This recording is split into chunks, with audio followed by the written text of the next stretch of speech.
se le escucha y se puede ver su pantalla también. Listo, entonces, en este momento vamos a empezar la clase de hoy día. Vamos a repasar un tema que es cortito pero interesante. Les envié un video al grupo de WhatsApp, no sé si han podido observar.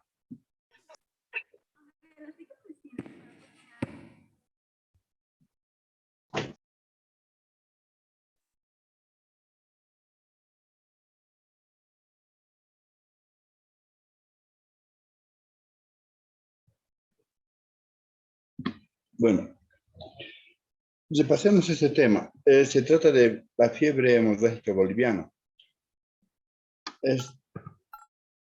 La fiebre hemorrágica boliviana, también conocida como mal del machuco o fiebre negra o fiebre de San Agustín, de San Joaquín, no de San Joaquín.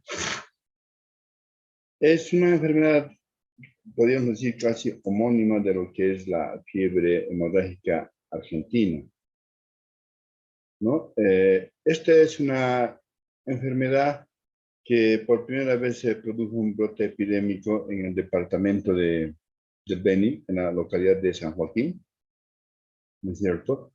Ocurrió entre 1959 y 1962, ¿no es cierto?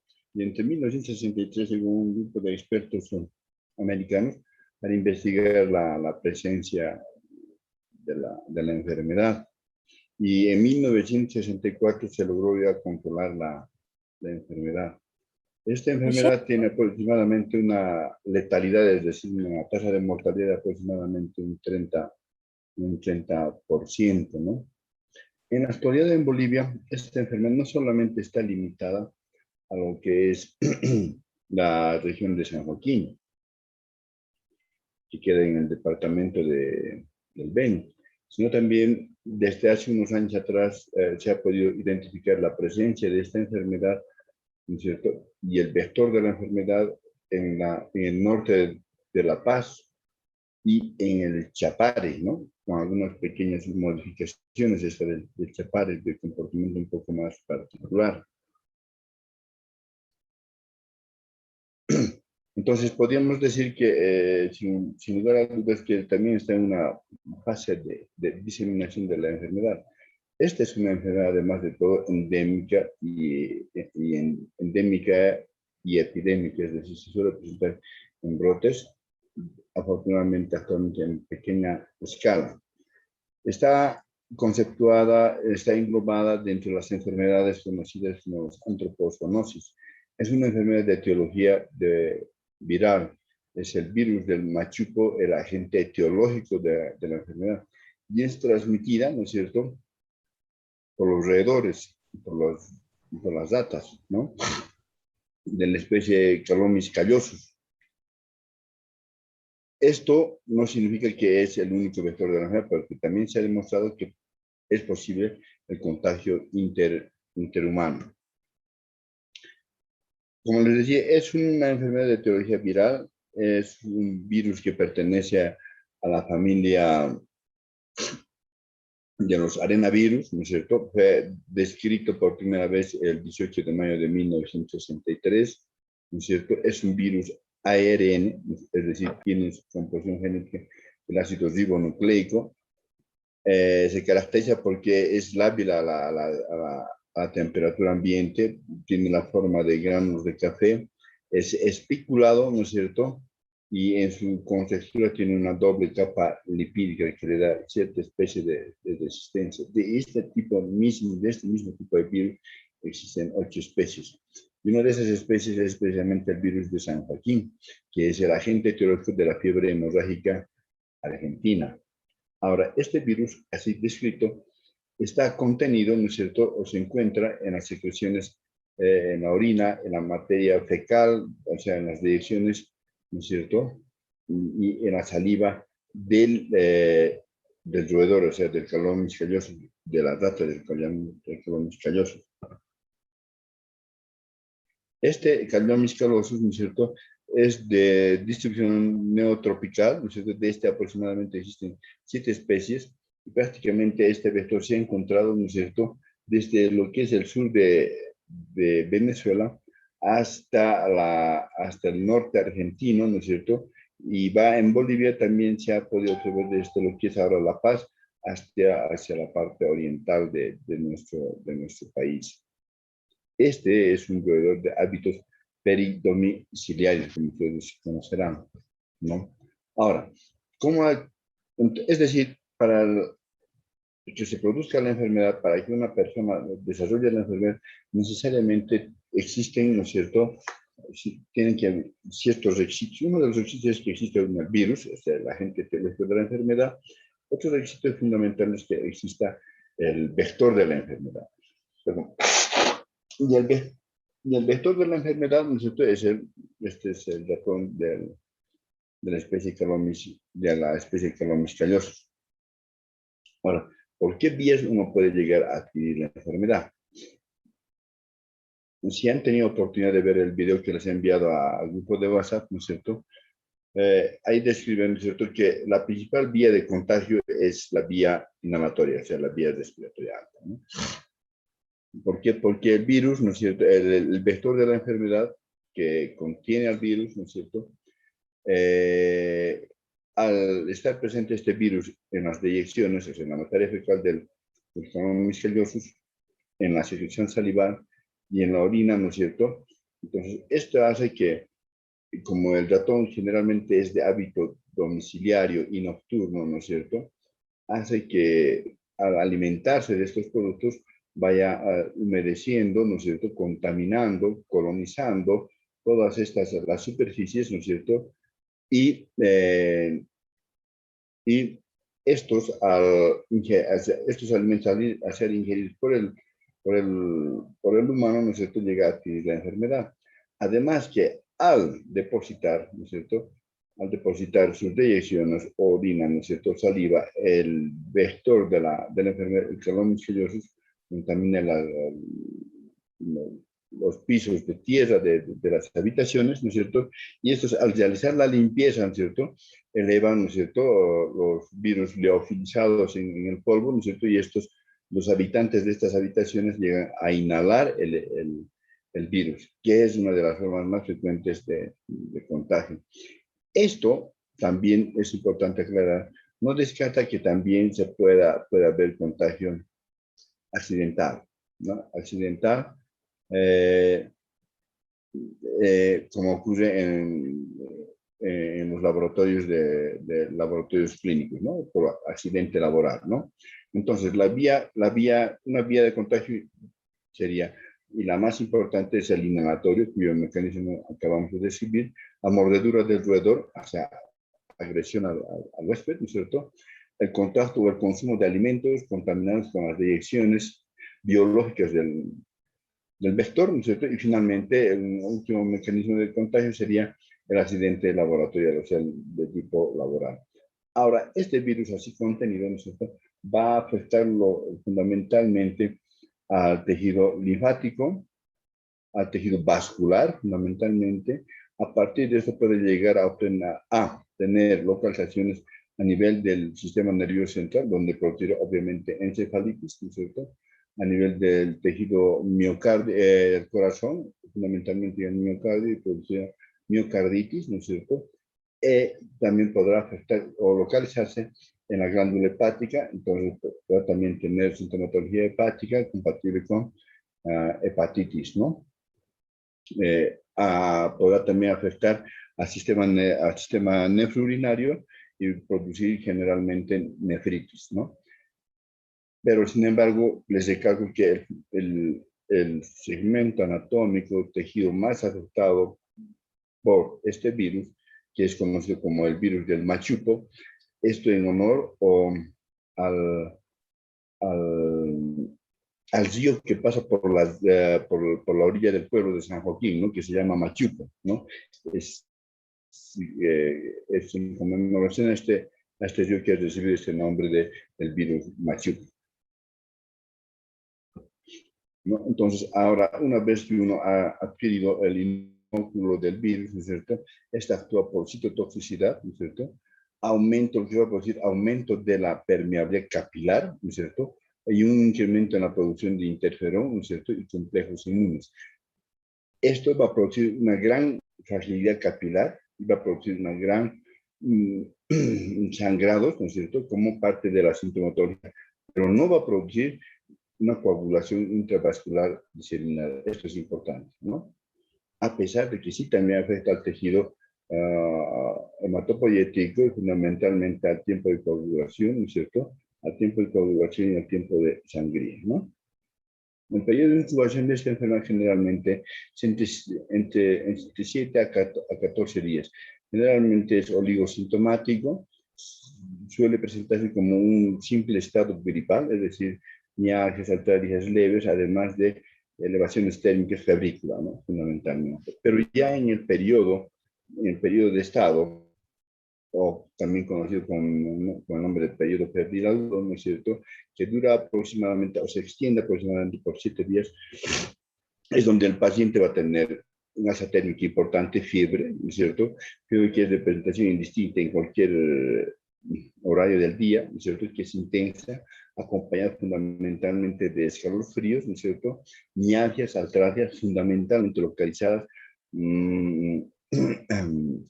con preferencia a nivel de la columna vertebral dorso-lumbar, fundamentalmente, es decir, va a presentar muy frecuentemente estos pacientes, van a evolucionar con lumbalgia, ¿no?, severa, intensa, ¿no?, además de otros síntomas como cefalea, ¿no es cierto?, mialgias, artralgias, como mencionamos.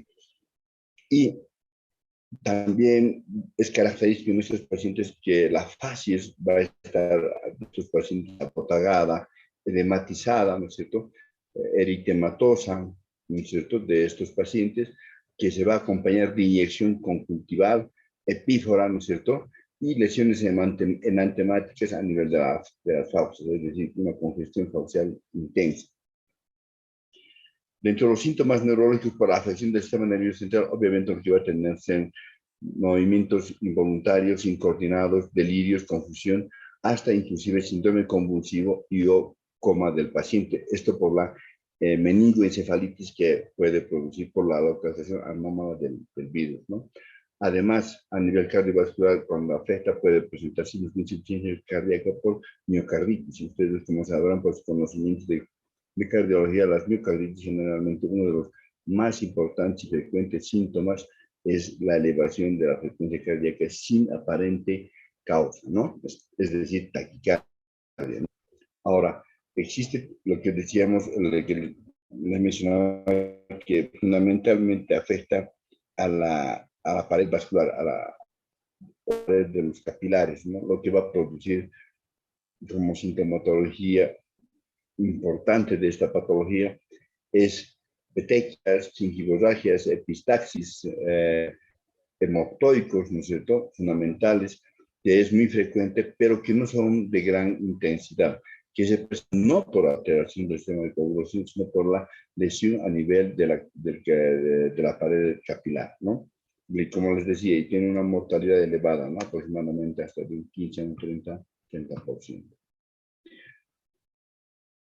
Ya para hablar del diagnóstico, en todo paciente, ¿no es cierto?, que provenga de una zona endémica de fiebre hemorrágica, como son el norte de La Paz, la provincia de Itenes, ¿no?, del departamento del Beni o del Chapare, con esta sintomatología, tendremos que clasificar al paciente en caso sospechoso, caso probable o caso confirmado. Y decimos que se trata de un caso sospechoso cuando el paciente cumple o presenta solamente sintomatología, ¿no es cierto?, característica de la fiebre hemorrágica boliviana o fiebre de San Joaquín, ¿no?, o tifus negro también, que es otro nombre que se le reconoce a esta patología.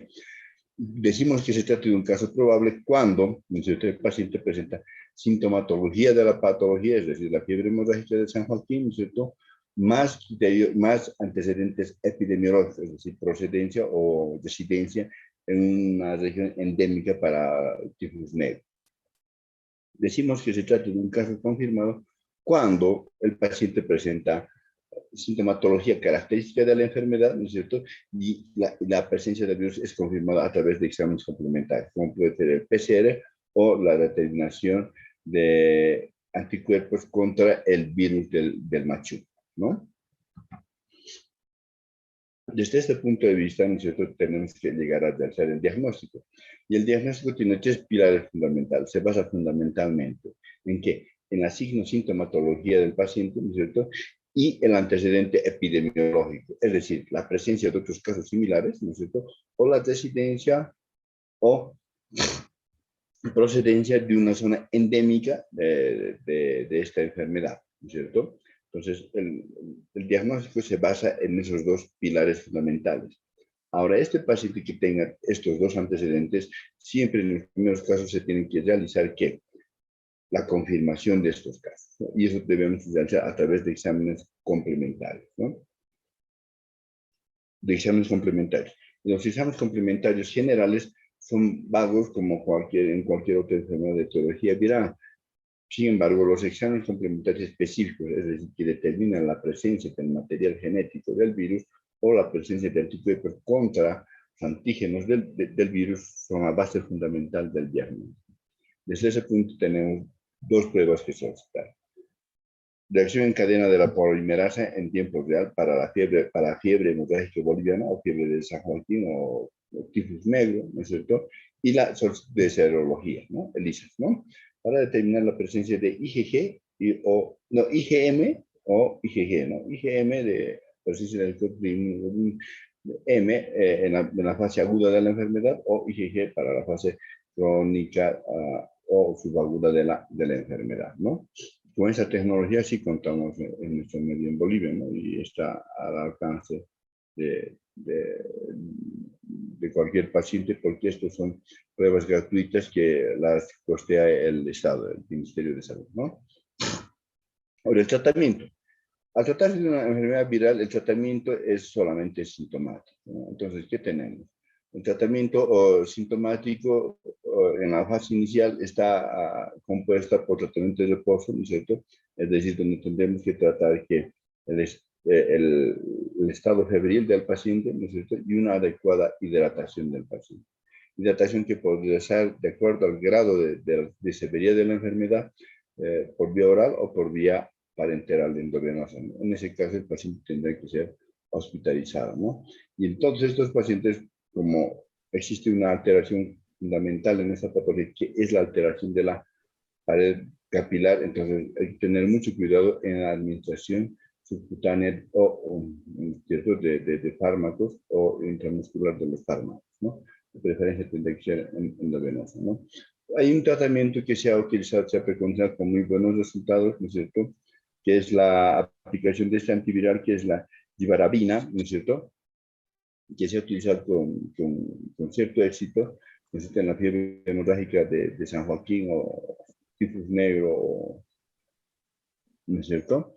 Que se da una dosis de ataque de 2 gramos, ¿no es cierto? Por vía intravenosa, seguida, ¿no es cierto? De 1 gramo, ¿no es cierto? Endovenoso de gibavirina, ¿no es cierto? Cada 6 horas por 4 días, ¿no es cierto? Seguida a continuación, ¿no es cierto?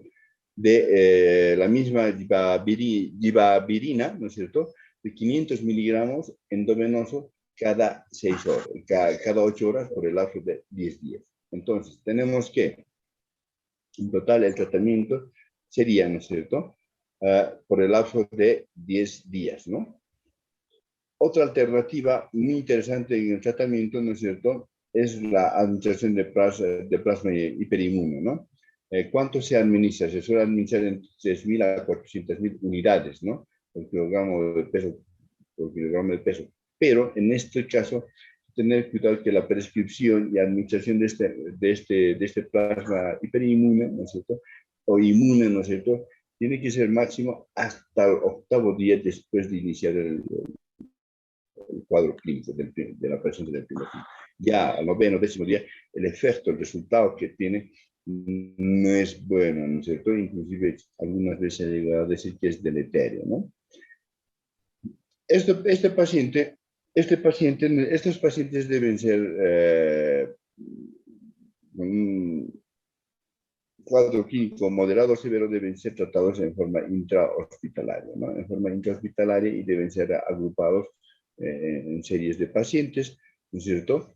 Y los pacientes que lleguen a evolucionar desfavorablemente, ¿no es cierto?, tendrán que pasar a una unidad de terapia intensiva, ¿no es cierto?, para que reciban la asistencia correspondiente con vasoactivos, transfusión de plasma fresco congelado, asistencia ventilatoria mecánica, ¿no es cierto? Ahora, la complicación más frecuente de esta enfermedad, ¿no es cierto?, ante una mala evolución, generalmente es la complicación neurológica, ¿no? Es la que produce la meningoencefalitis, ¿no? Es generalmente este cuadro, en ese caso, cuando complica con una meningoencefalitis, ¿no es cierto?, el pronóstico es reservado y a corto plazo. La prevención. Definitivamente esto es muy importante, ¿no? Es evitar la exposición, ¿no es cierto?, a los roedores, al vector fundamentalmente, consumir alimentos en estas regiones endémicas, ¿cierto?, higiénicamente elaborados, ¿no es cierto?, porque hemos visto que el virus sí es lábil, ¿no es cierto?, es decir, higiénicamente elaborados, ¿no es cierto?, con todas las medidas de bioseguridad, ¿no es cierto?, y como si habrán podido ver, ¿no es cierto?, el observar y el video, en esta localidad de San Joaquín, previa a la presencia de este brote epidémico de la fiebre hemorrágica de San Joaquín, ¿qué pasó? Que con motivo de control de vectores del paludismo, ¿no es cierto?, que realizaron una fumigación masiva, intensa, ¿no es cierto?, con DDT, lo que determinó, ¿no es cierto?, que una gran parte de la población felina, o sea, los gatos, llegaran a fallecer, ¿no?, por intoxicación con esta fumigación, lo que produjo que la población lograra incrementarse notablemente, y consiguientemente no hubo un control, se desató, se originó este brote epidémico de fiebre hemorrágica ¿no?, fiebre hemorrágica boliviana o fiebre de San Joaquín. Entonces es importante el control de los retos, ¿no? Dentro de la profilaxis, la prevención, ¿no es cierto?, activa, es decir, a través de la administración de una vacuna, que es nada más que la administración de un virus vivo atenuado, ¿no es cierto? Tenemos a la vacuna Candid, número 1, que es nada más que el virus vivo atenuado de la fiebre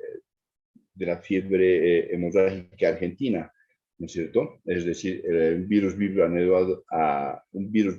atenuado del virus Junín, que es el agente etiológico de la fiebre hemorrágica argentina, que ha demostrado, ¿no es cierto?, tener muy buenos resultados desde acción para la destrucción del virus de la fiebre hemorrágica boliviana, que es otro, que es el virus machico, obviamente que ambos corresponden a la misma familia, ¿no?, a la misma familia de los arenavirus, ¿no? Es un virus también ARN, ¿no? Y por ende es un buen método de prevención de la enfermedad. Jóvenes, si tuvieran alguna consulta, estoy a su entera disposición. Tienen la palabra.